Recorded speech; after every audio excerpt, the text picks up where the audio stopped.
Angela Perry hasn't given me much to go on. Not that I'm complaining. Getting a new case with a bonus opportunity to wow Chelsea's socks off has me as fired up as a chihuahua in a chocolate factory.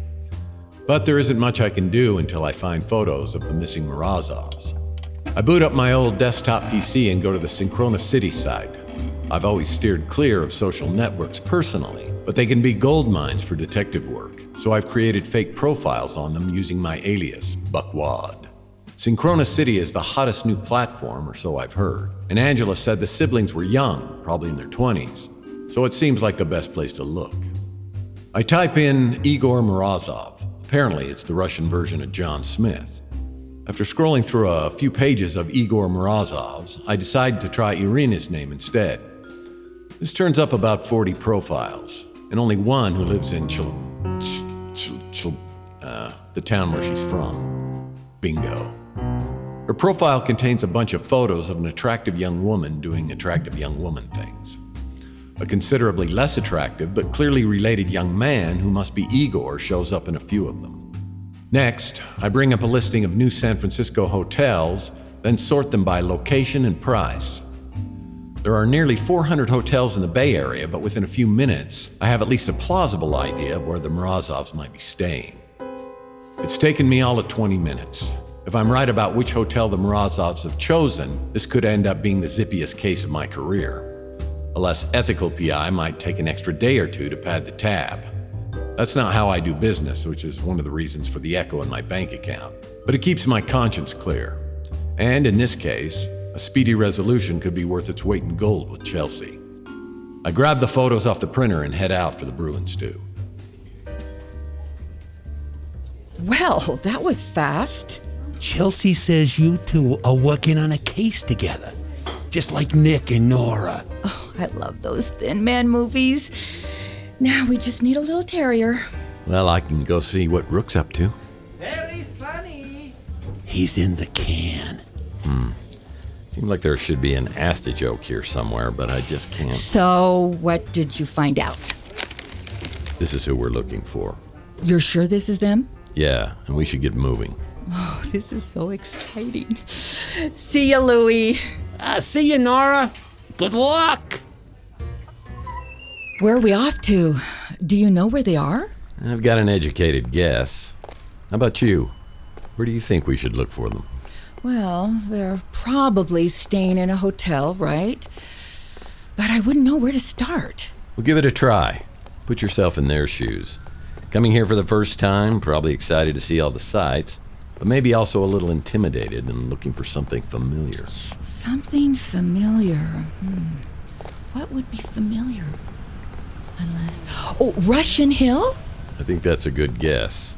They'd at least be curious about it. Oh, and Russian Hill is close to Fisherman's Wharf, Lombard Street, and, well, a bunch of touristy stuff. Exactly. And I'm assuming they wouldn't skimp on a hotel considering they were about to get paid. There are only 2 Russian Hill hotels that fit the bill, the Fairmont, which is super swanky, and the Argonaut, which is cool and boutique-y. It's also a quarter the price of the Fairmont. We'll start there. It's just after 5 a.m. Less than an hour until sunrise, and 4 hours before being out and about gets really toxic. When my Lotus reaches cruising elevation, I accelerate, and bank with a little more panache than usual and head out over the bay where traffic's lighter. So tell me about Angela. I'm kind of curious why she didn't want to meet in person. So am I. The class she teaches at the university, even the private regression sessions that she hosts, it's always her hologram. She apologizes for it, but she never really explains why. Very curious. And what are these regression sessions? Oh, well, that's where we find out about our past lives. Oh, I'm sure you think it's crazy. Yeah, I do. But I'm telling you, I have had some very interesting experiences. Turns out I just may have been a secret agent in my past life. Let me guess. Mata Hari? No, but here's the weird thing. During the regression, apparently I was speaking fluent Russian. Now that is weird. I know. The regression, is it Like getting hypnotized or something? Well, kind of. Angela gets you really relaxed, and then it's like you go down a rabbit hole, deep into your subconscious.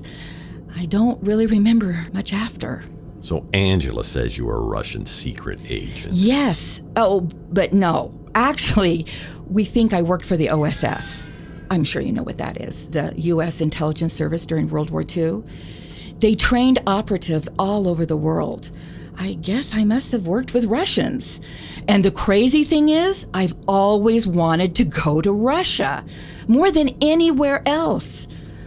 Angela says it's common for people to want to return to places from their past lives. Is there anywhere that you felt mysteriously drawn to? Tahiti. I hear it's a magical place. I'm serious. You must have gone to some interesting places. Oh, I have. I went to Mars a few years ago, but I'm pretty sure I didn't live there in a past life. I went to the Moon Child, but that doesn't count. And other than a quick trip to Mexico, I really haven't been anywhere interesting. I steer my speeder over Fisherman's Wharf, looking for a parking spot near the Argonaut Hotel. Tourist season is in full swing and the place is swarming. Takes a few passes before I find a spot. Louis told me that you were out of town a few weeks ago. Where'd you go? Roswell. Well, there you go. That's where the UFO supposedly crashed, right? Supposedly. And that was, 100 years ago? I mean, you've always said you felt like you were born a century too late. Maybe you were drawn to Roswell because you were involved in whatever happened there. Well, I wasn't drawn there. It was for a case I was working on. But you never know. Tell you what, just humor me. Did you bring anything back from Roswell? Yeah, an old military ID badge. Great! When you go to sleep tonight, just keep the badge close to you. Angela says tapping into a past life is easier if you have an object that's connected to it in some way. It's called psychometry. The idea that objects can have residual energy from the people who use them. Well, there's just one problem. The badge isn't from the 1940s. It was issued in 1996 or thereabouts. But you weren't born before 1996, were you? No. Oh, I keep forgetting how old you are. Just promise me that you'll try it. I finally find a place to park on Jefferson Street, just north of the Argonaut Hotel. Unlike the Fairmont, which is a spectacular mini Versailles perched on top of Nob Hill, the Argonaut isn't much to look at. It's a big, boxy red brick building, taking up most of a city block and built into the hill between Hyde Street and Leavenworth. The interior is much nicer, with a cozy lobby featuring a large fireplace, lots of brick and hardwood, ship's wheels, and other nautical-themed touches. It's a charming place, especially for tourists, which is what I'm counting on. Hello. Checking in? Actually, we're here to meet some friends, the Morozovs, Igor, and, Irina. here's a picture. Oh, yes. I remember them. They were sweet. So excited to be visiting. Let me see which room they're in. Chelsea leans up against me and whispers as the clerk types. Good job, Nick. I'm sorry. It looks like they checked out. And they still had 2 days left on the reservation. When did they leave? Let's see. It was earlier today, a little after 4 p.m. And it wasn't you who checked them out? No, that'd be Liz. She works the night shift. I mean, day shift. I'm still getting used to this time reversal thing. Aren't we all? Is Liz here? She will be in about an hour. Okay, we'll check back. Thanks for your help. So why do you want to talk to the other desk clerk? Maybe the Morozov said something about why they were leaving or where they might be going. Gotcha. Well, there is a darling little coffee shop a couple of blocks from here. We could go wait there. My goodness, this is darling. Hush. Grab us a table and I'll order. I take a seat and watch my dream girls step up to the counter. The day is turning out to be way better than I thought it would. Now I've just got to figure out how not to blow it with Chelsea like I've done every time in the past. This might be my last chance. I should probably keep things light. Definitely not bring up how she dumped me for a hologram. She finishes ordering and then joins me at the table. I hope you got me the caramel ribbon crunch frappuccino. Oh, whatever. I know what you like. Plain old coffee. Black, like your heart. Ouch. So, how are things with Carrie? Oops. Carrie? Yes, Carrie. Devastatingly handsome, impossibly suave, ridiculously dreamy Cary Grant. Oh, that. Oh, it was fun, I guess. I mean, they do a good job of making them seem real, though it's more like a combination of all the characters that they've played in the movies, the way they talk and, whatnot. Whatnot? What do you mean, whatnot? Body language, mannerisms, outfits, stuff like that.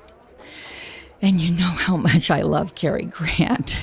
I mean, hearing him say my name, actually having a conversation, it was like a dream come true. But that's all it was, a dream. I mean, it wasn't real. There's nothing there to touch, to hold on to. I see the appeal, the fantasy, but it's like being attracted to a cartoon. I mean, who would actually think they were dating a hologram? Not me. I wasn't about to tell her about my dalliance with virtual Jane Mansfield. My soft spot for Jessica Rabbit. Hey guys, sorry to interrupt. I've got your drinks, 1 non-fat soy, no foam latte with whip, a touch of vanilla syrup, and 3 short sprinkles of cinnamon, and 1 black coffee. Thanks. Hey, can I ask you something? I don't suppose the people in these photographs came in here. I think they did actually. Are they Russian? Yes, they are. Yeah, they were in here yesterday. How do you know they're Russian? They were with an older guy and they were all speaking Russian, or at least that's what it sounded like to me. Can you describe the old guy? Anything unique or unusual about him? I didn't really pay that much attention. He was tall, really thin, glasses, white hair and beard. Look, sorry, I need to get back. Enjoy your coffee. We need to find out who that old man is. Maybe he's the reason they checked out early. Yeah. I wonder if he went to their hotel. They have a surveillance camera at the front desk. I'll see if they'll let us check the video footage. We still have a while before the night clerk starts her shift, so Chelsea and I sip our coffee while she tells me all about Angela and her regression sessions. It's all malarkey, of course, but I'm more than happy to listen and stare at that gorgeous face while we wait. At 6 a.m. sharp, we're back in the hotel lobby. Hi, are you Liz? I am. How can I help you? I'm Chelsea. This is Tex. We're looking for our friends Igor and Irina Morozov. Here's a picture of them. The other desk clerk said that you checked them out yesterday. We're trying to find out where they might have gone. Did they happen to say anything about that? I don't know. What do you mean? I guess it could be them.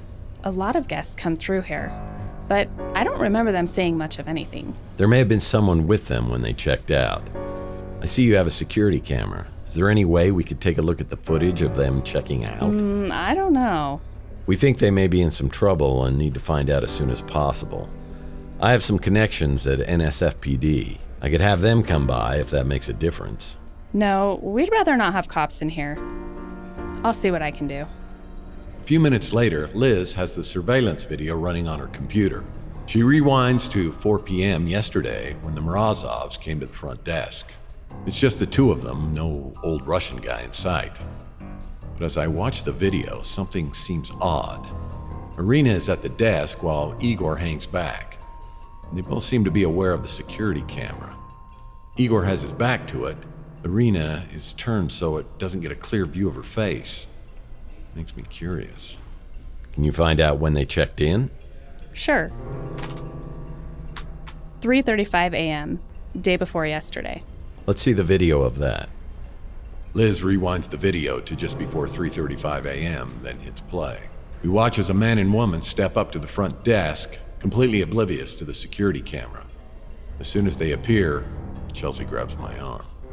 Oh my gosh! Yeah, I see it. The security camera has a clear shot of both faces. It's definitely Irina and Igor Morozov, but unless she's put on at least 20 pounds, and he'd shrunk about 6 inches over the next 48 hours, it was 2 different people who had checked out. This is not good. Someone took them.